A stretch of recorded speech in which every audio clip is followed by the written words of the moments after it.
RJG CoPilot. How to set up velocity to pressure, V2P, transfer. Velocity to pressure, commonly referred to as V2P, on the CoPilot, changes what triggers the transfer of velocity to pressure control.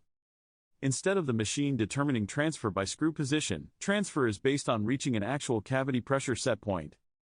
In essence, the mold, via sensors, decides when to make the switch, not the machine. In order for V2P control to function properly with the CoPilot software, there are two important verifications that need to take place.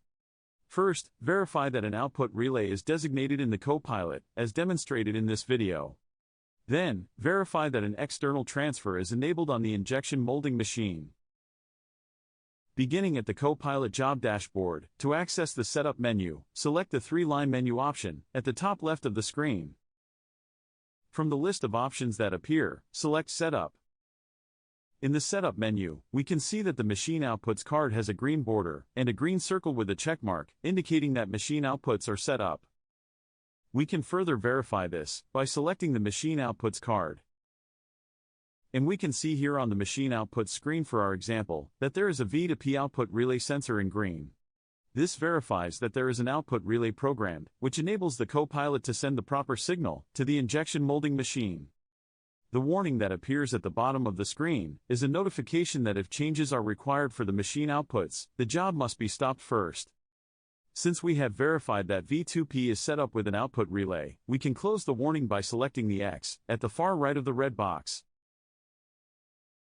And then select Done. Alternatively, if we had arrived at the Setup menu and noticed that the machine outputs card was gray, indicating that an output relay was not set up, we could begin to set up the output relay by selecting the machine outputs card. And from the Assign Output screen, select the first sensor listed in the sensor column. Then, under the Type section, we should select Control. And finally, under Location, we should select the V2P option. Now, we can see that the V2P sensor is in green, indicating it has been assigned to the output relay. To activate this V2P output relay, we should select the toggle button next to the sensor to turn it on. After turning it on, the dot next to the first output relay turns green, as well as the toggle. Now, we can select Next at the bottom right of the screen. This brings us to the options for the second output relay available. We will not be using this option for our example, so we can select Next again. Then, we are brought to the options for the analog output, which we will also not be using for this example, so we can select Save and Next. Once again, we are back at the Setup menu, where we can see the machine outputs card has a green border and a green circle with a checkmark, indicating that machine outputs are set up. Let's continue with setting up V2P control options.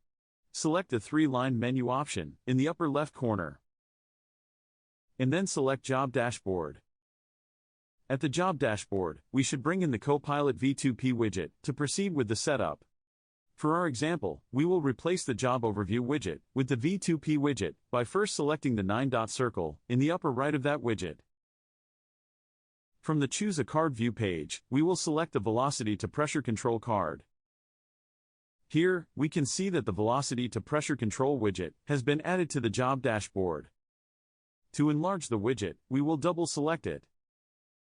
The V2P widget allows for both primary and secondary control options. It also shows the status, setpoint, unit of measurement, and if the option is enabled or not. For our example, we want our first post-gate sensor to be the primary control for V2P. To begin to make this designation, we should select Add at the bottom center of the screen. At the Controls screen, we are given options for machine controls and mold controls. Typically, when setting up V2P, mold controls should be chosen, so we will select that for our example. After selecting mold controls, the Add Controls location options appear. For our example, we will select Post-Gate. For Post-Gate, we are shown a list of options that can be chosen for this control. For our example, we will choose Sensors. For our example, since we want the control to be on the first post-gate sensor, we will select 1. And here, since we want this to be the primary control, we will select Primary. After selecting Primary as the type, that option turns green, indicating that the selection is complete. Since we are finished setting up the first postgate sensor as the primary control for our example, we can now select Add Controls. We are returned to the velocity to pressure control screen, where we can see the sensor name postgate 1 under the primary section. However, there is currently no setpoint established, and it is not enabled. We can begin to create a setpoint and enable the control by selecting the Edit button at the end of the sensor row. For our example, we would like our setpoint to be 2000 psi, so we should select the input entry under the setpoint section. And here we can enter 2000. Then, to enable this control, we should select the toggle switch option under Enabled. Now that we have created a setpoint and enabled the postgate 1 control, we should select Save at the end of the row. For our example, a warning bar has appeared, stating that the V2P was assigned, but did not trigger during injection. This means that the 2000 psi setpoint was not reached for the current cycle. Let's take a look at the cycle graph to see what pressure is actually being reached. To do this, we will select the teal circle with brackets to return to the job dashboard. At the job dashboard, we can enlarge the cycle graph by double-selecting that widget. Since the primary V2P control for our example is set using the postgate 1 sensor, let's isolate that graph line on the cycle graph. First, we can select the right arrow in the upper left of the cycle graph window. This opens the curves panel, where we can see the names of the curves currently being graphed. For our example, we can select plastic pressure postgate 1. And holding that selection, move it to the right to isolate that graph line. Then, we can select the highest point on that graph line. And see that the highest pressure that is being reached at postgate 1 is 500.47 psi. This confirms why the 2000 psi control setpoint for our example is not being reached. Let's go back to the V2P widget and adjust the setpoint. We will select the teal circle with brackets to get back to the job dashboard. At the job dashboard, we can edit the setpoint for postgate 1 on the velocity to pressure control widget by selecting the Edit button at the end of that row. And then selecting the setpoint input. And typing in a new limit of 400. Then, we can select Save to confirm the change. After waiting for the machine to cycle again, we can see that the 400 setpoint was reached by the indicator green light that appears under the status column on the velocity to pressure control widget. Next, we will take a look at how to set up a secondary V2P control.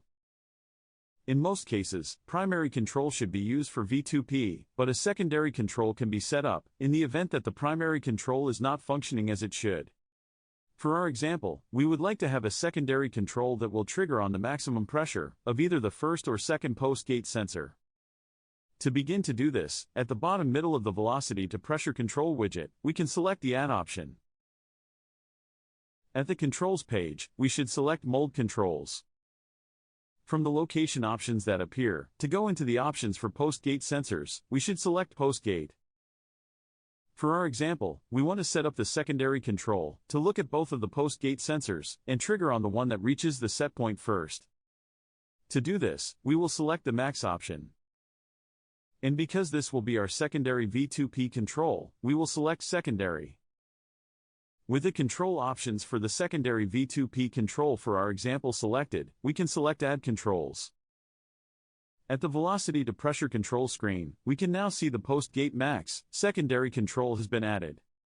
There is currently no setpoint for this control, and it is not enabled, so to do this, we should select the Edit button at the end of the row. Next, we should select the setpoint input and type in 450. Then, we should select the toggle button to enable the secondary control. With the setpoint entered and the secondary postgate max control enabled, we should select Save. Here, we can see that the secondary postgate max control setpoint has been added and that it is enabled. We can also see the indicator located next to the primary postgate 1 control, showing that sensor is currently the trigger for V2P control.